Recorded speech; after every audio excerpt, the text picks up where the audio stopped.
El Niño వర్షాభావ పరిస్థితుల నేపథ్యంలో ప్రభుత్వానికి తెలంగాణ రిటైర్డ్ ఇంజనీర్ల సంఘం లేఖ రాసింది. మేడిగడ్డ, అన్నారం, సుందిళ్ల లిఫ్టుల వ్యవస్థను వినియోగించుకోవడం తెలంగాణకు అత్యంత ఆవశ్యకరమని సూచించింది. జూలై ప్రారంభానికి తెలంగాణ జలాశయాల నిల్వ సాధారణ స్థాయి కంటే 46% తక్కువగా ఉంది. నీటి కొరత ఉన్నప్పటికీ ప్రాణహిత, గోదావరిలో వరద ప్రవాహాలు అందుబాటులో ఉన్నాయి. రైతులను కాపాడటానికి కన్నెపల్లి, అన్నారం, సుందిళ్ల పంపింగ్ స్టేషన్లను వెంటనే ఆపరేషన్లోకి తేవాలి. మేడిగడ్డ జలాశయ కనిష్ట డ్రాడౌన్ స్థాయి 93.500 మీటర్లు కాగా ప్రస్తుతం గేట్లు తెరిచి ఉన్నందున వరద నీటి మట్టం సుమారు 97.500 మీటర్లుగా ఉంది. ఇదే నీటి మట్టంతో కన్నెపల్లి పంప్ హౌస్ ద్వారా రోజుకు 3 టీఎంసీలు ఎత్తిపోసే అవకాశం ఉంది. అన్నారం బ్యారేజ్ని 116.500 మీటర్లు, సుందిళ్ల బ్యారేజ్ని 126.500 మీటర్ల స్థాయి వద్ద నిల్వ చేయాలి. గతంలో ప్రాణహిత వరద ప్రవాహం 10 లక్షల క్యూసెక్కుల పై స్థాయికి చేరిన రికార్డులున్నాయి. సాంకేతిక నియమాలకు లోబడి 8.8 టీఎంసీల నీటిని లిఫ్ట్ చేసిన గ్రామాల ముప్పు గాని, ఆస్తి, ప్రాణ నష్టాలు జరగవు. రైతుల ప్రయోజనాల దృష్ట్యా ఈ లక్ష్య సాధన కోసం అవసరమైతే స్వచ్ఛందంగా సేవలు అందిస్తామన్న తెలంగాణ రిటైర్డ్ ఇంజనీర్ల సంఘం ప్రభుత్వానికి విజ్ఞప్తి చేసింది.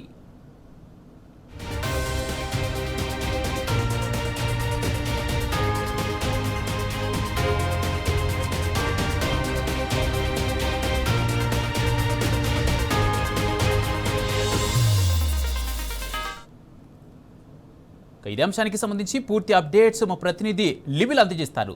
లివిల్, తెలంగాణ రిటైర్డ్ ఇంజనీర్ల సంఘం ప్రభుత్వానికి లేఖ రాసింది. దీనికి సంబంధించి పూర్తి అప్డేట్స్ ఏంటి?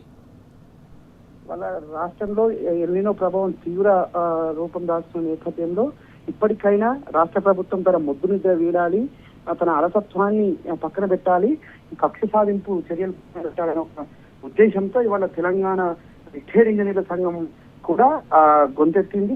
ప్రధానంగా తెలంగాణలో ప్రస్తుత పరిస్థితుల్లో మేడిగడ్డ, అన్నారం, సుందిళ్ల లిఫ్టుల వినియోగం పై స్పందించింది. రాష్ట్రంలో వర్షాలు, జలాశయాల పరిస్థితికి సంబంధించి ఒక పత్రిక ప్రకటన విడుదల చేసింది. ప్రధానంగా ఇప్పటి వరకు ఎల్నినో ప్రభావం కారణంగా తెలంగాణలో మాన్సూన్ వర్షాలు పడడం లేదు. రాష్ట్రంలో పెద్ద ఎత్తున ప్రాజెక్టులు, జలాశయాల్లో నీటి నిల్వలు సాధారణ స్థాయి కంటే తగ్గాయి. కేంద్ర జల సంఘం ఆధారంగా ఇచ్చిన తాజా లెక్కల ప్రకారం 2026 జూలై ప్రారంభానికి తెలంగాణ జలాశయాలు సాధారణ స్థాయి కంటే సుమారు 16 నుంచి 45% తక్కువ వర్షపాతం నమోదైంది. ఈ సమయంలో సాహిత్య నది మాత్రమే ఎల్లప్పుడూ ప్రవహించింది. సాదాసీదా మాటల్లో చెప్పాలంటే రాష్ట్రంలో నీరు పరిస్థితి ఉన్నప్పటికీ సాహిత్య గోదావరిలో వినియోగయోగ్యమైన వరద ప్రవాహం మనకు అందుబాటులో ఉన్న నేపథ్యంలో వెంటనే ఈ పరిస్థితి నేపథ్యంలో మేడిగడ్డ, అన్నారం, సుందిళ్ల ఈ 3 లిఫ్టుల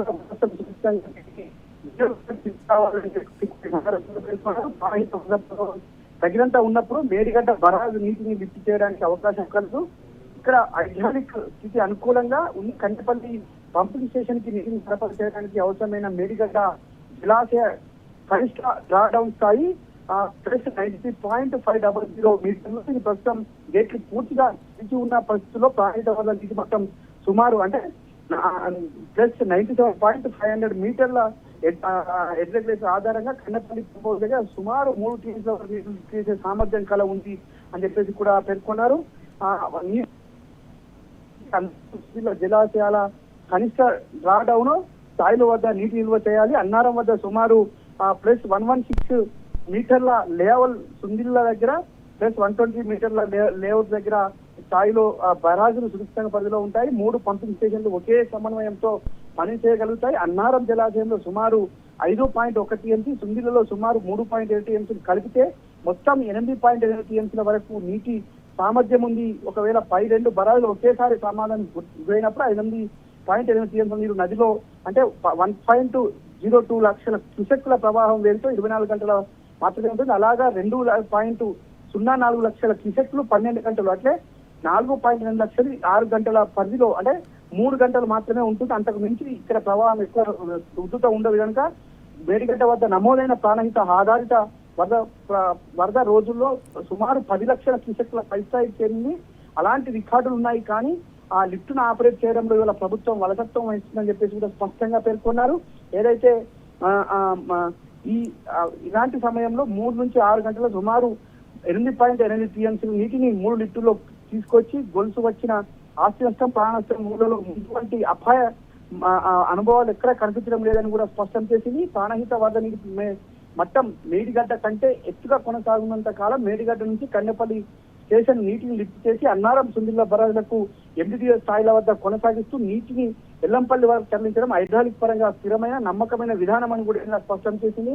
గత వరద అనుభవాల ప్రకారం ఈ విధంగా సాంకేతిక నియమాలకు లోబడి జాగ్రత్తతో సురక్షిత పద్ధతులు నడిపితే గ్రామాల ముంపు ఆస్తి నష్టం ప్రాంతం ఎలాంటి ప్రమాదం లేకుండా వినియోగించుకోవచ్చని కూడా స్పష్టం చేసింది. అయితే ఇప్పటికే బీఆర్ఎస్ పార్టీ అనేక సందర్భాల్లో చెప్పింది. మొన్న బీఆర్ఎస్ వర్కింగ్ కేటీఆర్ కన్నెపల్లి పంపు లాంజ్ అని చెప్పేసి అక్కడ పర్యటించారు. ప్రధానంగా అక్కడ డిమాండ్ చేశారు. కన్నపల్లి దగ్గర దాదాపు 1,00,000 క్యూసెక్కుల నీటి లభ్యత ఉంది, సముద్రం పాలవుతుంది అని చెప్పేసి చెప్పారు. కానీ ప్రభుత్వంలో ఎలాంటి చలనం రాలే. నెక్స్ట్ డే ఒక ప్రజెంటేషన్ ఇచ్చారు. ఇది ప్రమాదకర స్థాయి. దీని ద్వారా శ్రీశైలం ఏదైతే మేడిగడ్డ దగ్గర వరద ప్రభావం ఎక్కువ కావడం వల్ల భవిష్యత్తులో భద్రాచలమే కొట్టుకుపోతుందని ఎటకార మాటలు ప్రభుత్వం నుంచి వచ్చాయి తప్ప ఎక్కడ కూడా ప్రభుత్వం అనుకూలంగా వివరించలేదు.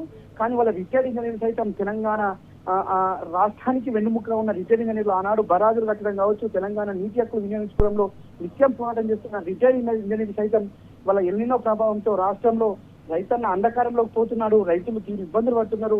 వారి కష్టాన్ని, వారి నష్టాన్ని గుర్తించండి, వారి బాధల్ని గుర్తించండి. ఇప్పటికైనా కన్నెపల్లి దగ్గర పంపులు ఆన్ చేయండి అంటూ కూడా గలమెత్తారు. ఇప్పటికైనా ప్రభుత్వం రిటైర్డ్ ఇంజనీర్ల సూచనలన్నా స్వీకరించి రోజుకు కొంత పరిధిలో అయినా నీటిని లిప్పి చేస్తే ఖచ్చితంగా తెలంగాణకు ఎడారి ప్రాంతం కాకుండా ఉండకపోవడానికి సాధ్యమవుతుంది. లేదంటే భవిష్యత్తు అంధకారం అవుతున్నట్టు కూడా గలమెత్తారు. ఇప్పటికైనా ప్రభుత్వం కన్నెపల్లి దగ్గర పంపులు ఆన్ చేసి ఎల్లంపల్లి నుంచి నేరుగా కొండపోచమ్మ సాగర్ వరకు ఉన్న అన్ని రిజర్వాయర్లను నింపే అవకాశం ఉంది. వాళ్ళ ఆనాడు కేసీఆర్ సంకల్పించింది కూడా ప్రాణహిత. ఇటు గోదావరి జనాలతోటే సాధ్యమవుతుంది. ప్రాణహిత గోదావరి కలిసే దగ్గరనే మేడిగడ్డ బరాలు నిర్మించారు. ఆనాడు 24 గంటలతో పాటు 365 రోజులు జీవధారగా ఉన్న గోదావరి జలాలను ఒడిచిపట్టుకోవడానికి ఇప్పటికైనా స్పష్టం చేసింది. ఇప్పటికైనా రిటైర్డ్ ఇంజనీర్ల సంఘం ఇచ్చిన సూచనలు పాటించి ప్రభుత్వం మేల్కోవాలని కూడా ఈ సందర్భంగా నీటిపారుదల నిపుణులు చెప్తున్నారు. రైట్, థ్యాంక్ యూ లివిల్ రెడ్డి.